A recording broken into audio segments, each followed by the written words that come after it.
How does it feel to snag this sweep, especially considering the fact that they'd gotten off to the 2-0 lead on you and you rallied back and ultimately closed the way you wanted to?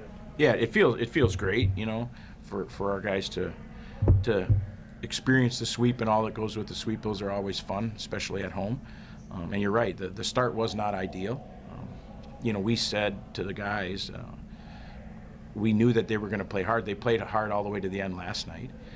And they started a kid last night who'd only played one game in net, and we knew they were going to come back with their starter. So they weren't going to just mail it in tonight.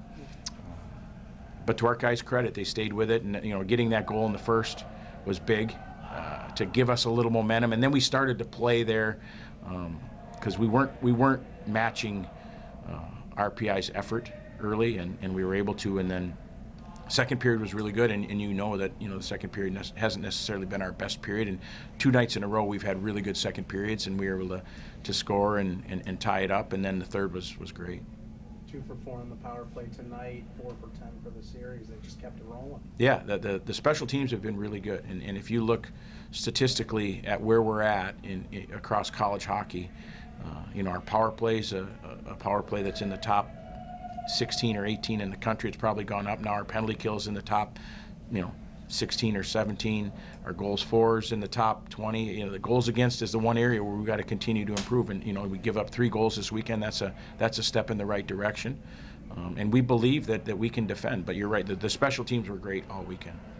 You decided to challenge the play in the second period. The potential penalty to Barber did backfire there, but was it kind of a risk-reward thing? We talked to our guys up top, and they felt like that it was worth reviewing, and we reviewed as a spear. And when you think about a spear, typically there's no such thing as a 2-minute spear. You think about a 5-minute, where a guy jabs the toe of the blade at the player.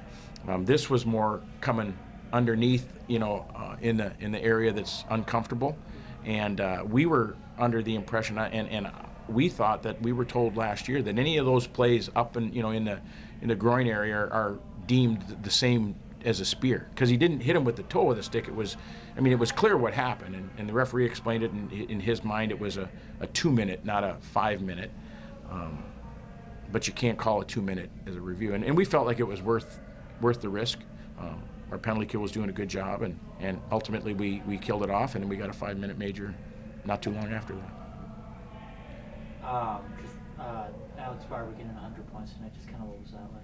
Yeah, really happy for Alex. We knew I think Mike had asked me, or David Dietrich had asked me about, he and another player are getting close, and are we good with having a graphic on the board? And the answer was absolutely. We're proud of those guys, and really cool that Alex could get his 100th point at home in a night like tonight. And he's a guy, I said to somebody after the game, he bleeds brown and orange. He believes in what we're doing. He and his family love Bowling Green, love Bowling Green State University, love this community. So we're really happy for him to get rewarded and get his 100th point here in front of the crowd. And of course, Ryan O'Hara getting the 2 goals tonight, really kind of solidifying that lead out in the third period. Yeah, that was a big goal. We were hoping to have the third period we wanted. We put ourselves in a position where if we win the third period, we sweep the series. And so good shift by those guys, offensive zone shift, and Ryan just hung on to it.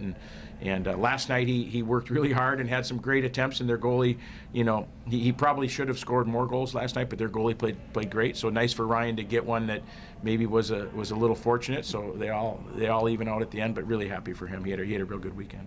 AJ and I were impressed too with how Quinn was playing, and then to get the assist ultimately on Burke's. Yeah, that was a really good play by Quinn on Berkey's goal. Really good play by Christian Stover to move it up. He's good at playing the puck, and we're trying to balance that puck play a little bit and make it an advantage or turn it into an advantage for us. And that was a play where he came out and played it, passed it right on Quinn's tape. Quinn goes and Berkey goes to the net. So big goal for us to tie it up and then get the momentum going into the third. Was there a little extra excitement, Christian getting the first goalie assist in almost a couple of years for Fiji? Yeah, I don't know. I thought Rosie got one earlier this year, but maybe Rosie got. I remember Rosie getting one to Max Johnson a couple of years ago. But yeah, we're lucky that our goalies do move the puck well, and so good for Stove to get on the score sheet. And now heading into next weekend, you get the extra day to kind of prepare for Lake State coming in, right? Yeah, we're off. We had practice scheduled for tomorrow. We'll have it optional for guys tomorrow morning at 10:30 if they want to take advantage of it. There's tired guys and they're banged up, and we'll have some guys come in. We told them that again, we know what this weekend is. It's obviously New Year's Eve weekend, and we told the guys, tonight is what's tomorrow? Tomorrow's New Year's. What's tonight? Not New Year's, right? So make sure you're aware, because next weekend's a big weekend, and we do get the luxury of having an extra day of rest. So let's make sure we take advantage of that. Let's not just waste that opportunity.